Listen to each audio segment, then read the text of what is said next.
obetí komunizmu pri dnešnej takej milej slávnosti, ktorou si jednak chceme o čosi viac predstaviť málo známu, ale významnú osobnosť Slováka, vlastne aj Košičana, tajného kňaza, matematika, vedca, programátora, ale aj takého neúnavného pracovníka vo Vinici Pánovej a spoločenstve Fatima, osobnosť sviečkovej manifestácie Bratislavy v roku 1988, pána Rudolfa Fibiho. Dnes by sa dožíval 78 rokov. Žiaľ, pán si ho povolal pred 10 rokmi späť k sebe. A tak si dnes vlastne na jeho život spomínajú priatelia, historici a vôbec ľudia, ktorí sa nejakým spôsobom život dotkol, či už svojím životom, svojou radou, svojím pôsobením, svojou prácou, svojou povahou, svojou, treba tak povedať, možno aj subjektívne láskavosťou a dobrotou. Spomenala si na ňo aj prezidentská kancelária, a tak pani prezidentka Slovenskej republiky Zuzana Čaputová 14. januára tohto roku udelila in memoriam významné štátne vyznamenanie rád Ľudovita Štúra 2. triedy, a to hlavne za mimoriadne zásluhy o demokraciu, jej rozvoj, ľudské práva a slobody a ich ochranu. Cenu si prebrala za rodinu sestra pána Fibiho, pani profesorka Eva Mišurová. A z rozhodnutia rodiny dnes budeme aj teda účastní takej milej slávnosti, kedy ju pani profesorka odovzdá do zbierok, ale hlavne do úschovy a vlastne do priestorov Múzea obetí komunizmu v Košiciach. Možno sa pýtate, prečo práve tu. Tá odpoveď je tak jednoduchá pre mňa ako moderátora. Už len to, že sedíme v samizdatovej knižnici Rudolfa Fibiho, je fakt veľká vec. Keď ste vstupovali do tejto budovy na Mojzesovej 24, je tam pamätná tabuľa venovaná Rudolfovi Fibimu a napokon v týchto priestoroch on dlhé roky, aj keď sa narodil v Nitre, ale dlhé roky pracoval a pôsobil. Takže dnes som rád, že ste prišli a prijali pozvanie na takú malú slávnosť, ktorá bude jednak tým symbolickým aktom, ale aj takou krátkou pripomienkou prostredníctvom príspevkov našich hostí. A ak dovolíte, ja by som ešte teda predstavil dnešných hostí, ktorí šli. Je tak pani profesorka Eva Mišurová, už som spomínal, sestra pána Rudolfa Fibiho, sestra Rudolfa Fibiho pani Anna Borecká a tretia sestra pani Mária Bobáková so synom. Dovolte mi, aby som za spoločenstvo Fatima privítal aj monsignora Františka Novajovského, historičku Moniku Tresovú, ktorá sa venovala životu a zbieraní. No a takisto mi dovolte privítať pána riaditeľa Múzea obetí komunizmu aj s jeho kolegami, pána Pavla Hrica. No a ešte zo spoločenstva Fatima pána Burana, pani Kuchárovú a pani Miholkovú. Som moc rád, že nás poctili médiá takouto hojnou návštevou. Tak verím, že budete mať levý podiel na tom, aby ste našej verejnosti alebo slovenskej verejnosti ešte viac uzrejmili málo známeho, ale významného Slováka. A tak by som dovolil teraz v tejto chvíli o taký úvodný príhovor pána riaditeľa Múzea obetí komunizmu, Pavla Hrica.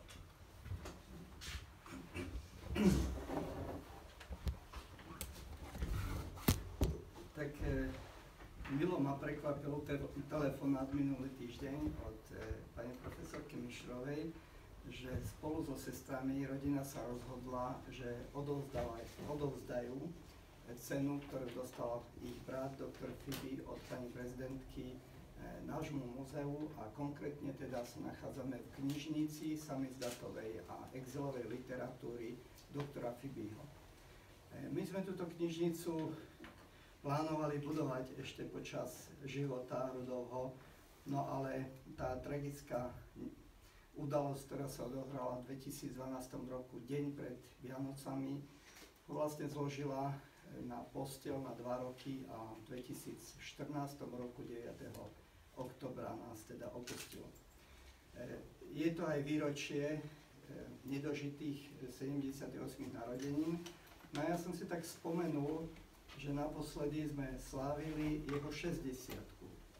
Tu v našej spoločnosti on pracoval od 1.4., to je tiež vlastne svojím spôsobom výročie, 1993.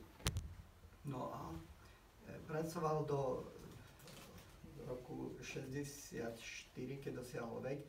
Potom vlastne už išiel do dôchodku, ale ešte sme mali dohodu, ďalšie 2 roky pracoval na dohodu, už iba ako na čiastočný úväzok. Takže máme tieto dve udalosti. Jeho pripomenutie si jeho narodenín a takisto toho veľkého uznania, ktoré sa mu dostalo od pani prezidentky Slovenskej republiky. Ak dovolíte, ja by som tak trošku chcel pripomenúť, alebo ako som sa s ním stretol. Ja som študoval v Bratislave, hýbal som sa v prostredí tajnej cirkvi, poznal som množstvo ľudí, ale s doktorom Fibium som sa v Bratislave nestretol. Bol som na služobnej ceste v Maďarskej akadémii vied a tam sme sa zaujímali o licenciu jazyka pre umelú inteligenciu, jazyka M-Prolog. Jazyk sa volá Prolog, ale maďarský Prolog mal to M-ko pred sebou. My sme sa pýtali teda tam, ako je možné túto licenciu získať a oni nám povedali, čo vy tu hľadáte, túto licenciu pre Slovensko už drží Slovenská akadémia vied. Takže sme si dohodli stretnutie, jeho šéfom tedy bol pán Hrivňák, ktorý bol v tom medziobdobí aj predsedom vlády na chvíľu zo Slovenskej akadémie. No a vedľa neho sedel Rudolf Fibi a ešte nejaký ďalší jeho kolega. Takže naše stretnutie bolo také po tej stránke ako odbornej, až potom som sa dozvedel, aj keď teda mal prísť pracovať do našej spoločnosti Apex, tak už som mal nejaké referencie, že to je dobrý odborník, vedec a zároveň, že je teda zapojený do tajnej cirkvi. To znamená, ja sám som nevedel, že Rudo sa angažuje v tvorbe časopisu Náboženstvo a súčasnosť, ktorého odberateľi sme teda boli aj tu na východe.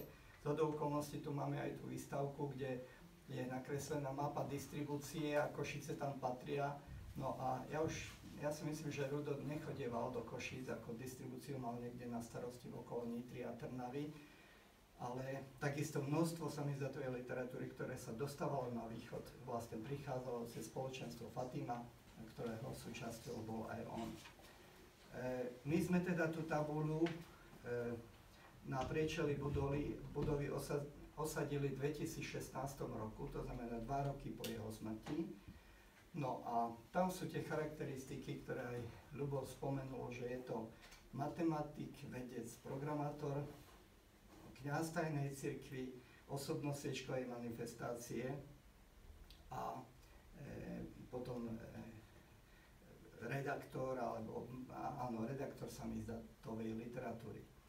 Takže ja by som sa zmienil len k tej prvej téme, matematik, vedec, programátor, pretože naozaj jeho štýl práce akože bol vedecký a jednoducho on keď sa pustil do nejakého problému, tak išiel úplne ako do hĺbky a pokým nepochopil úplne do detailu, akože čo vlastne sa po ňom chce, tak vlastne dovtedy ako nejak nedal pokoja.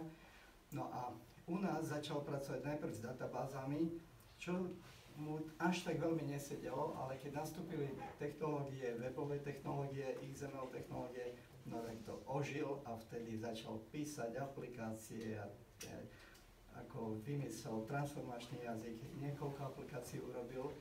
Sú tu ľudia aj z televízie.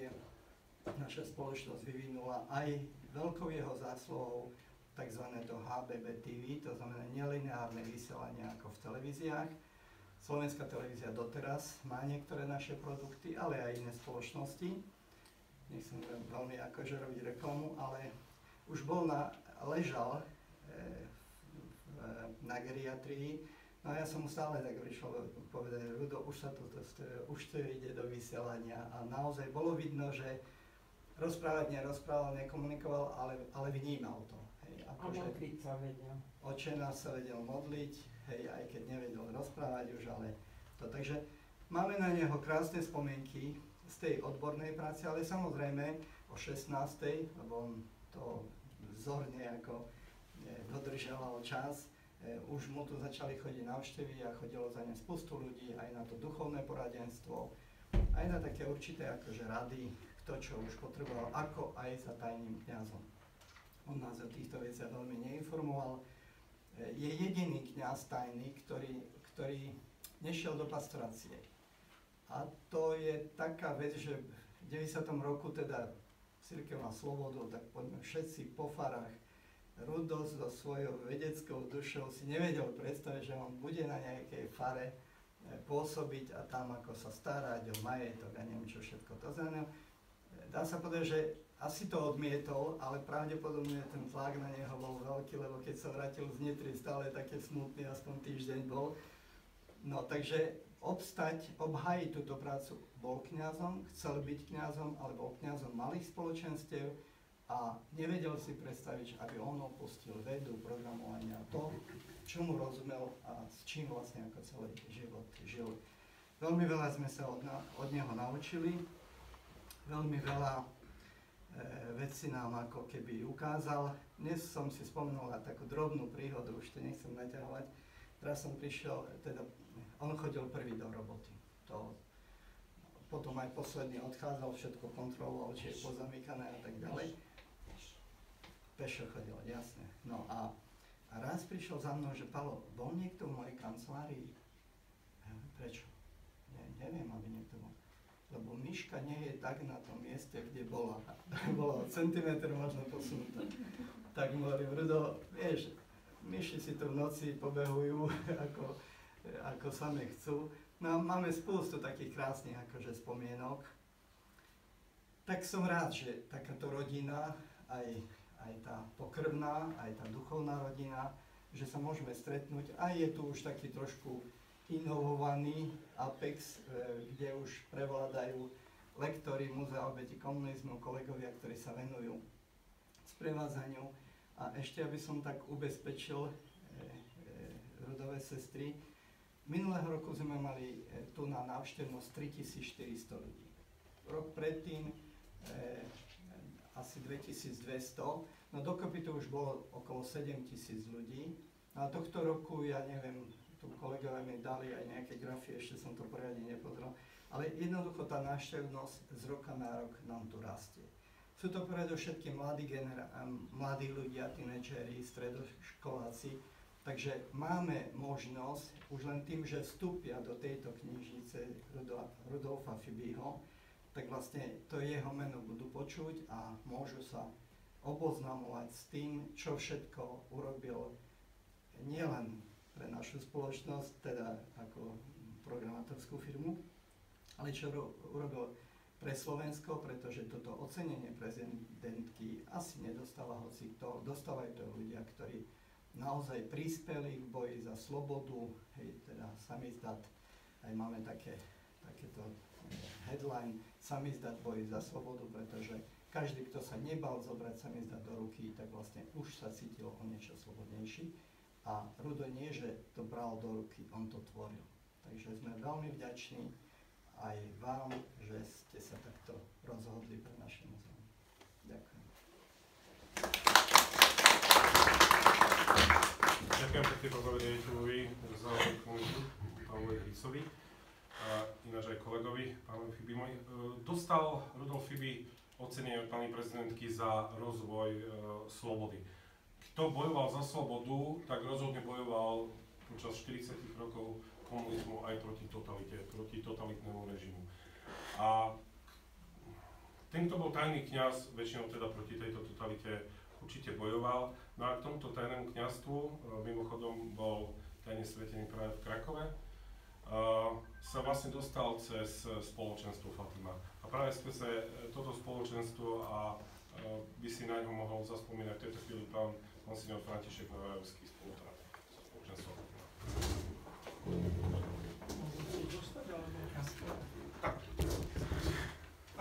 všetkých vás srdečne pozdravujem aj v mene predstaveného spoločenstva Fatimy. Spomienky na Rudka sú také veľmi vzácne pre mňa. Ja som sa trikrát hlásil do seminára do Bratislavy, raz do Litomiežic ma nevzali, tak som hľadal cesty ku kňazstvu a dostal som sa teda do Bratislavy, kde som spoznal teda spoločenstvo Fatima. Takže prišiel som do Bratislavy v roku 1979 a vlastne až do 87. roku som tam býval, teda za ten čas som aj pracoval v prvom rade a zamestnaný ako robotník v Bratislavskom stavebnom podniku a potom samozrejme po večeroch som študoval teológiu a v 86. som bol vysvetený. Rudka som poznal vlastne takým kurióznym spôsobom. Naše spoločenstvo, ešte sme sa vtedy tak oficiálne nevolali, sme dostali k dispozícii jeden domček na Vinohradoch. Ten domček bol taký zastrčený a bolo to také ideálne miesto na nejaké duchovné obnovy a tak. Bolo to také zašité, fajne. A niekoľko dní potom, čo som prišiel do Bratislavy, to bolo v novembri 79, tak mi Silvo Krčmery hovorí, teda on bol spoluzakladateľ spoločenstva Fatima spolu s Rudkom a s Vladom Fibim, tak mi hovorí, že treba ísť na Vinohrady, tam doviezli nejaké uhlie a treba to uhlie spratať. Tak som si myslel, dobre, uhlie spratať, no ale priestorové možnosti boli minimálne, takže to uhlie, boli to brikety a bolo ich treba poukladať do krabíc banánových. Tak si viete predstaviť kocky, poukladať to, bolo to asi nejakých 30 krabíc, ale tak som tie brikety poukladal. Až o pár dní na to som sa dozvedel, keď sme mali takú prvú duchovnú obnovu s Vladom Juklom a bolo nás tam vtedy 5 spolu s Rudom, že Rudo je vlastne majiteľ toho domčeka, hej, no tak dobre. No a hneď sme si ten domček ako si aj vyskúšali. No a je to také úsmevné, ale svedčí to o tej Rudkovej takej vnútornej dispozícii, o takom asketizme, ktorý mal. Lebo my sme tam prišli v piatok večer, teda po práci a tak sme mysleli, že tam bude nejaká duchovná obnova. No samozrejme v tom domčeku, to už bol december, tak bolo nejakých 12 stupňov. Hej, lebo tam nikto nebýval v tom čase, to bolo len také, teda ozaj také, bola to len jedna miestnosť a predsienka, to bol len taký záhradný domček. No a bol tam Petrík, tak viete, Petrík piecka taká, hej.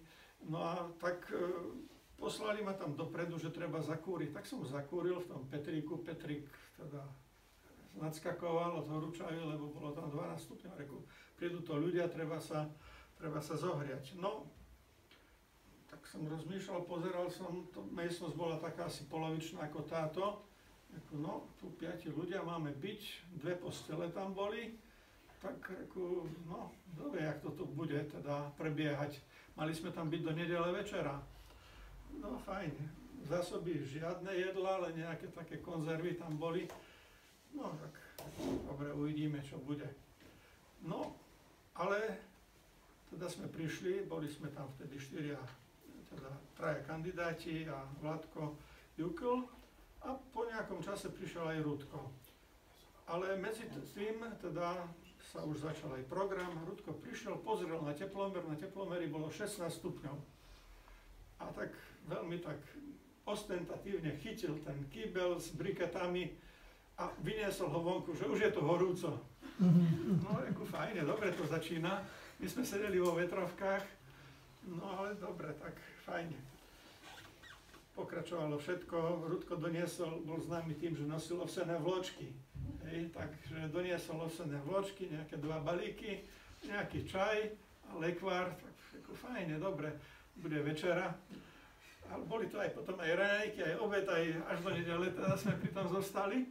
No ale prišiel večer a bolo treba ísť spať, tak sme pri tých 16 stupňoch, no tak to nebolo veľmi také povzbudivé. A tie postele to boli také nemocničné staré postele s 3 madrácmi, bez plachty, bez nejakej deky, nič. Ale tak mali sme každý spacák, tak jak sme boli oblečení, tak sme vošli do spacáku a sme si tak lahli 2 krížom na tú posteľ. A teraz rozmýšľam, ten Rudo kde bude spať? Lebo už tam nebolo miesto. No, čo by na zemi? Rudko, my všetci tak, jak sme boli oblečení, ešte aj vetrovkami sme sa prikryli. Rudko pekne, ostentatívne sa vyzliekol do treníriek, do trička. Vystrel si mal taký spacák, takú kuklu a boli tam také podobné skrine, ako sú tieto, ale v takejto výške tá skrinka končila, tu bolo sklo a dole nejaké poličky. A ale užšie to bolo, alebo také ako toto široké, tak koľko to má, 40 cm. Rudko si na to pekne rozpresol spacák a vošiel vyšteral sa na tú skrinku a tam spal až do rána. Tak z piatku na sobotu, zo soboty na nedeľu. Takže to bola moja prvá taká skúsenosť s Rudkom Fibim, lebo dovtedy som ho vlastne ani tak nepoznal. No, to je také trošku úsmevné, ale svedčí to o tom, že on bol človek veľmi disciplinovaný. Potom som mal možnosť, keďže on už bol skôr vysvetený ako ja, som bol až v 86., tak som u neho robil skúšky. Skúšal ma teda, to sa málo teda vie o tom, alebo málo kedy sa o tom hovorí, mal na starosti v rámci teda tej kňazskej prípravy cirkevné dejiny a filozofiu. Takže som urobil u neho aj teda z týchto predmetov skúšky. No a keďže on bol filozof, tak mi povedal, na bohosloveckej fakulte sa robí aj skúška neviem, jak sa to volá, vedecký ateizmus alebo marxizmus, leninizmus. Takže aj z toho teda musíš urobiť skúšku, lebo sme robili všetky skúšky tak, ako sa robili na bohosloveckej fakulte. Takže vďaka teda nemu som urobil skúšku aj z marxizmu, leninizmu, no a teda aj teda tie ostatné skúšky z teda cirkevných dejín a potom aj z dejiny filozofie a tak ďalej. Takže to sú také spomienky, kde treba povedať, že na skúšku sa chodilo, mali sme neurčený čas na prípravu. Keď sme študovali, bola zásada, chod na skúšku vtedy, keď vieš. Či ti to bude trvať pol roka, rok alebo 2 roky, ale vtedy, keď budeš vedieť, máš jeden termín a na ten termín musíš všetko vedieť. Hej, takže tak sme robili skúšky, neexistovalo také niečo, že no, potom si to niekedy doberieš alebo čo. No tak to je taká moja osobná skúsenosť, no ale vždycky, keď som niečo potreboval, samozrejme tým, že sme bývali teda obidvaja v tom čase v Bratislave, tak keď bolo treba nejakú konzultáciu alebo čo, tak samozrejme sme sa dohodli a vedel veci vysvetliť a pomôcť mi teda v tomto. No, ďalší taký bod, veľmi mi pomáhal napríklad v tom svojom takom, v takej istej pravidelnosti, v takej cieľavedomosti. Videl som, býval na Športová, to bola ulica, hej, Športová 1, tam mal byt, keď som prišiel k nemu na byt, tam bolo všetko tip-top, jak povedal pred chvíľou pán riaditeľ. Ozaj aj tá myška bola stále na tom mieste pri počítači, všetko 100% v poriadku. Mal zásadu, že ak knižku 3 roky nevzal do ruky, tak ju daroval. Takže vďaka nemu mám podarovaných od neho niekoľko kníh, lebo teda hovorí, že keď to 3 roky nečítaš, tak to už asi nebudeš potrebovať v živote, keď to máš prečítané. No, potom taká istá cieľavedomosť, taká pravidelnosť alebo taká presnosť, to bola u neho, teda taká by som povedal, to bola akoby vrodená zásada, ktorú mal. A tak bol pre nás takým aj poučením, aj takou výzvou istou, lebo viete, no boli sme mladí a keď nás bolo viacej, tak každý si chcel tak ako si sa tak nejak uvoľniť a on vedel tú disciplínu a tak tú presnosť udržať a tým pádom nás vlastne tak aj viedol. No takže toľko, to sú také moje osobné spomienky. Bolo by toho veľmi veľa. Ja som sa mu staral o auto, ktoré som síce ja používal, lebo on bol tak málo technický typ, ale teda chodil, keď som niečo potreboval, tak vždycky to auto bolo k dispozícii a tak ďalej. No, dalo by sa o tom veľmi veľa hovoriť, ale toľko to, len také, by som povedal, tie hlavné spomienky. Ak potom, tak možno ešte v kuloároch sa môžeme porozprávať. Ďakujem pekne. Ďakujem pekne, pánovi. Ďakujem Malečky. Áno, bude priestor samozrejme aj ste pozvali potom na maličké občerstvenie a na také neformálne rozhovory, ak by ste si chceli aj náhrať natočiť. Každá dôležitá osobnosť si vlastne vyžaduje, aby bola spracovaná aj z hľadiska slovenskej historiografie a na to sa podujala mladá talentovaná historička pani Tresová, tak z Filozofickej fakulty, z katedry histórie Univerzity Pála Jozefa Šafárika, takže ja ju poprosím, aby sa vám na chvíľočku vyznala, prečo vlastne si a ako pristupovala k osobnosti Rudolfa Fibiho. Tak vás poprosím, vzhľadom na to, že sme tak aj časovo, tak vás poprosím, tak môžem stručne. Tak ďakujem za slovo a hlavne pozvanie pána Hrica, že ma dneska na dnešnú udalosť pozval. Ja som vlastne jediná Rudolfa Fibiho nepoznala osobne, poznala som ho len sprostredkovane vďaka svedectvám a archívnym dokumentom, ktoré som k nemu badala. Ale napriek tomu, čo som si o ňom načítala, čo som si o ňom vypočula, si ho dokážem veľmi živo predstaviť a viem aj si predstaviť to, ako bol osobnosťou, ako by možno v nejakých situáciách zareagoval. A som strašne rada, že aj v súčasnosti sa dozvedám mnohé príbehy, ktoré som aj dneska prvýkrát počula, čo som sa o ňom ani nevedela. Ako som vlastne asi prvýkrát prišla k osobnosti Rudolfa Fibiho, tak to bolo tak vlastne náhodne, nenáhodne. A keď som stala na autobusovej zastávke tu na vlastne pred múzeum obetí komunizmu a ako som dlho čakala na autobus, tak som si všimla vlastne pamätnú tabuľu venovanú Rudolfovi Fibimu. A tam som si vlastne prečítala, ako bol spoluorganizátorom Svičkej manifestácie a takisto spoluzakladateľom spoločenstva Fatima, vedcom, matematikom. Tak som si povedala, že je vlastne dosť významnou osobnosťou, aby o ňom bolo nejaká možno knižka napísaná a tak ďalej. Tým, že ja som sa vlastne vždycky už vlastne od začiatku svojho štúdia zaoberala cirkevnými dejinami, hlavne v období komunizmu, tak domov vlastne keď som prišla a som si začala hľadať o ňom nejaké informácie, tak som zistila, že je o ňom vlastne len tak stručne v nejakých článkoch, napríklad keď zomrel nejak jeho osobnosť spomenutá a som si povedala, že on by vlastne aj stal za to, aby som mu venovala vlastne svoju diplomovú prácu. Len ako som sa začala vlastne pýtať na to aj svojich starších kolegov na katedre, tak nikto vlastne o tej osobnosti nepočul, čo som bola veľmi prekvapená. No a asi tak o mesiac na to bolo otvorené múzeum obetí komunizmu, vlastne asi na Postoji. Bol článok, kde pán inžinier Hric spomenul, že súčasťou múzea obetí komunizmu je aj knižnica samizdatovej a exilovej literatúry Rudolfa Fibiho. Tak som si povedala, že wow, že práve keď túto osobnosť akože sa snažím niečo ku nej nájsť, tak práve sa spomína v nejakom čerstvom článku. Tak som vlastne kontaktovala pána inžiniera Hrica, ktorý ma pozval na stretnutie a vlastne na tomto stretnutí mi povedal, ako prvýkrát stretol Rudolfa Fibiho, aký bol človek a tak ďalej. Potom mi dal tiež takú knižku vlastne, v ktorej boli poskladané viaceré články, či už z novín, alebo napríklad z jeho pohrebu, z nejakých príhovorov. Tak vlastne tu sa začala nejak tá moja cesta skúmania jeho osobnosti. Postupne som začala vlastne oslovať jeho priateľov, rodinu, bývalých kolegov, ale takisto aj členov podzemnej cirkvi, kde mi každá jedna osobnosť poskytla dosť rozsiahle svedectvo o ňom niekoľkostranové, čo mi vlastne pomohlo aj vyskladať svoju diplomovú prácu.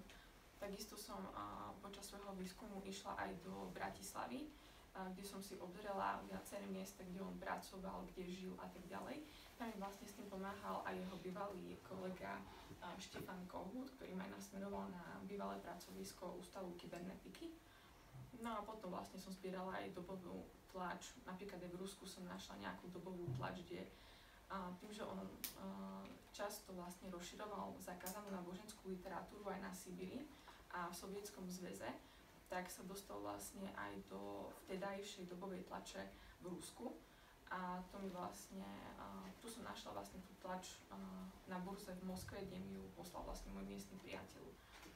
No a ak by som mala tak shrnúť v krátkosti, čo ma najviac zaujalo na jeho osobnosti, tak určite jeho odvaha, ako dokázal tak s takou gráciou bojovať s tým komunistickým režimom, že sa proste nebal, aj napriek tomu, že ho väčšina z vás ako vykreslujete ako tichého človeka, tak napriek tomu tá sila jeho ducha dokázala veľmi s tým komunistickým režimom sa popasovať.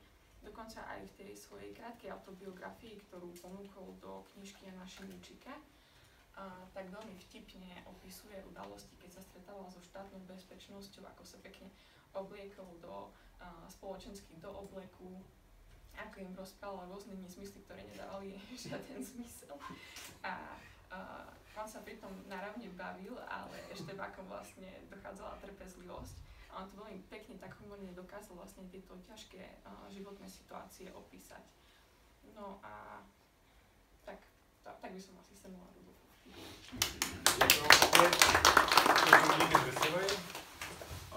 Keď som začínal ešte ako novinár, ako elev počas vysokej školy, tak som mal možnosť pracovať pre vydavateľa Michala Vaška, ktorý bol známy vydávaním samizdatov, ale aj prácou na tých strojoch, ktoré boli, dá sa povedať, po súčiastke prevezené cez hranice na Slovensku zostrojené. A na takejto práci sa podielal aj Rudolf Fibi, ale na inú vec som si spomenul, keď vidím vlastne za vami tú jeho fotografiu. Ja som ho bol fotografovať a robiť s ním rozhovor niekoľkokrát, prvýkrát niekedy v 90. rokoch, a pamätám si, že keď som ho prosil, aby sme urobili nejakú fotografiu, a ja som si potom časom pozeral, tak boli stále rovnaké. Ja neviem, ako to 20 rokov robil. Ale túto fotografiu, takú z hľadiska rodiny, ale takúto imaginárnu by som poprosil teraz pani Anu Boreckú, sestru Rudolfa Fibiho, aby ste si teda zaspomenali trošku na neho. Pardon, Mária Borecká, ospravedlňujem sa. Nevadí. Takže keby ste si pred nami vlastne všetkými zaspomínali na brata, ako ste ho vy, ako sestry vnímali.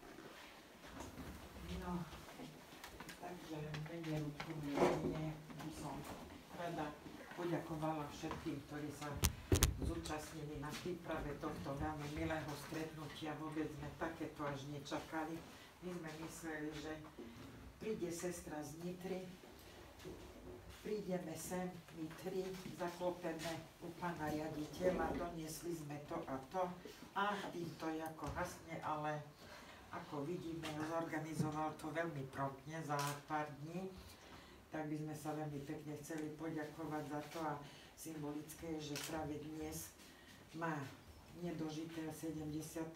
narodeniny, ale on sa na nás pozerá z neba, usmieva sa, ako ho poznáme, a mal vás rád, poznal vás určite väčšinu, ktorá je tu. A v neposlednom rade sa chcem poďakovať tým, ktorí sa pričinili o to, že Rudko to vyznamenanie dostal, lebo pani prezidentka o jednom Rudolfovi Fibimu ani nemusela tušiť. Takže na niekoho a nie, či popud, nevieme, kto to bol doteraz. A takže ďakujeme aj tým, ktorí sa o to zaslúžili. Ďakujeme. S úctou a láskou na neho spomíname. Pán riaditeľ povedal jeden o sviečkovej manifestácii, ja len poviem takú smiešnú udalosť. Boli tam diela vodné a tak ďalej. To, že sviečku a chuť mám na sviečkovú demonstráciu, to každý pozná. Ale prišiel domov ku rodičom, ku mamke už len vtedy, a mamka moja mu hovorila: Rudko, Rudinče, ja som videla v televízii, tam boli aj tie vodné diela, tam vás popolievali. A on hovorí: Ale mamka, však to bol len taký dážď. Takže aj taký vedel byť ako humorný a veľmi. Takže také spomienky máme na neho, veselé, by som povedala, veselé. Tak aký bol k vám ako k sestrám? Jaj, no tak to bol beťár. Tak to nás podpichoval, máme sa vyrovnať, lebo budeme hrbaté. A ešte čo také? Čo? Cvičil. Jogu cvičil. Ale nie len to, ale asketicky, on bol od malička. Áno, jogu cvičil. Potom Síru nosil z harmanca, pálil. síru pálil. Môjmu oteckovi šopku vyhodil do luftu, lebo robil pokusy, hokusy. Nemali sme jedno pravítko, lebo nám on chcel vedieť, či horí pravítko. Kaučukové, aby sme nemali jedno pravítko. On to v síru si nosil baťohu z harmanca, lebo tam boli papierne. Naša sestra tam bývala a išiel tam Rúdko na prázdniny. A si v baťohu nič nedonesol, len hrudy síry, lebo on ide robiť pokusy. No a jak býval u sestry v Harmanci, robili preteky. Pešo do Banskej Bystrici, do školy. A že idú behať. A mojej sestry manžel povedal, kto bude prvý, dostane fľašu kompotu. No, môj brat uteká. Knihu. Aj fľašu kompotu, ja si pamätám, čerešňového. A utekal, jak oné. A už prišiel naspäť domov. A švagor sa ho pýta, no Rudko, koľky si skončil? 3. A koľky ste behali? 3. Koľky ste behali? 3. Tak dostal aj tak ten kompot. A knihu z fyziky, veľmi hrubú knihu, ktorú Rudko už vtedy ako študent priemyselnej školy si obľúbil. A to, že on bol vysvetený za kňaza, my sme vôbec nevedeli. Naša mamka mala 80 rokov, v Nitre na Hrade sme urobili takú, na jej počesť omšu, celá rodina sme išli tam, odtiaľ sme išli do reštaurácie a tak ďalej. No, rodina zhromaždená, ideme na omšu, Rudyho nikde, nič, reku, no, on príde, jak je zvyknutý, všade príde presne na minútu, reku, on príde. A naraz sa omša začala a Rudko v kňazskom ruchu. My sme dobre, my sme pozerali na seba hotové, išli sme na príjmanie a ja som nevedela, či mu mám povedať, že ahoj, alebo čo som mu mala povedať, lebo prvýkrát sme sa videli, stretli, hej, tam on pred tou omšou nebol u mamky ani nič, on rovno na tú omšu prišiel. Reku, no čo mu mám ja, čo, také to bolo, potom sme ho čakali po omši, že kým sa prezlečie, a tak sme išli potom do reštaurácie. No, nebudem zdržovať, keby niekto niečo chcel vedieť, rada poviem, čo budem vedieť. Ďakujem. Ďakujem pekne za spomienky do sesterského prostredia a teraz by som prosil vlastne ešte krátky video. Rudolf Fibi. Sviečku a chuť mám. Týmito slovami reagoval vo svojom byte na návrh priateľov a kolegov zorganizovať v Bratislave známu sviečkovú manifestáciu. Katolícky kňaz a disident rodák z Nitry. Vyštudoval matematiku a od roku 1971 sa zapájal do aktivít podzemnej cirkvi. Neskôr spolu s Vladimírom Juklom, Silvestrom Krčmérim a Eugenom Balbičom založili spoločenstvo Fatima, ktoré v období normalizácie tajne zabezpečovalo distribúciu náboženských kníh a vydávalo samizdatové časopisy. V roku 1978 ho vysvetili v Poľsku za kňaza. Pre jeho aktivity ho sledovala EŠTB a niekoľkokrát ho predvolala na výsluch. Myšlienka zorganizovať pokojné zhromaždenie sa napokon 25. marca 1988 stala skutočnosťou. Proti účastníkom tvrdo zasiahla vtedajšia moc, no pravda a viera sa nedali zmyť vodnými delami.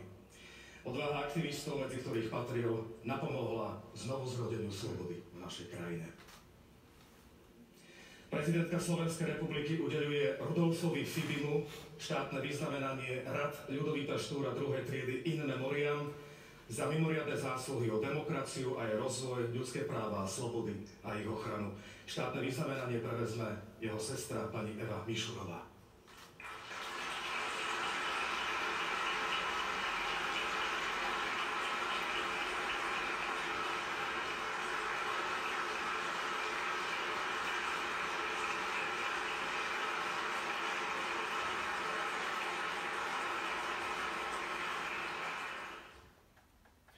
Tak my sa hlavne v čase, ale teda hlavne v priestore prenesieme do iného odovzdávania a teda odovzdávanie tejto ceny, ktoré pani profesorka Mišurová prevzala z prezidentky Slovenskej republiky, tak teraz, ak dovolíte, to, čo ste priniesli so sebou, odovzdať do rúk.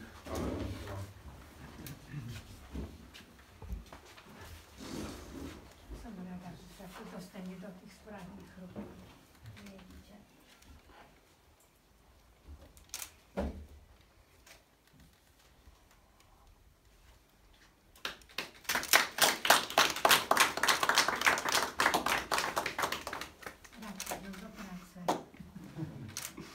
Miloval Fatimu a jeho práca a úsilie je dokumentované tu v týchto priestoroch, takže myslím, že to je naozaj najvhodnejšie miesto, kde má byť toto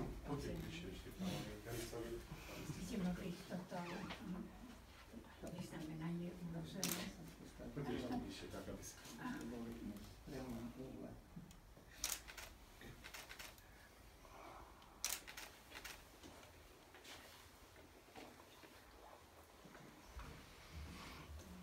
Kde inde by to malo byť, ako to?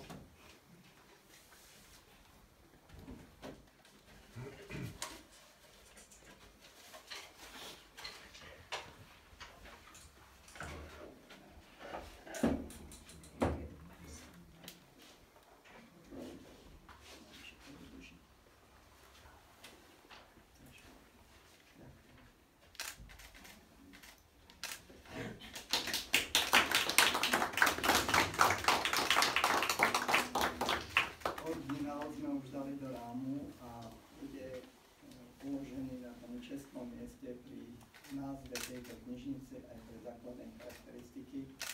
Tam je originál, ja už držím v rukách kopiu, takže ak si to chcete urobiť tak možno. Ešte poprosím vás, pani profesorka, napíšte chyba, že by sme sa tam postavili k tomu, aby nás odfotili a potom individuálne si môže každý ako ešte ísť fotografovať, ale naraz sa tam všetci nedostaneme, takže poprosím vás. Ďakujem pekne, že ste všetci prišli, nikam neodchádzame ani naši hostia, takže naozaj spokojne sú vám k dispozícii na rozhovory, na interview a na fotenie. Ďakujem pekne a šite meno ľuďom ďalej.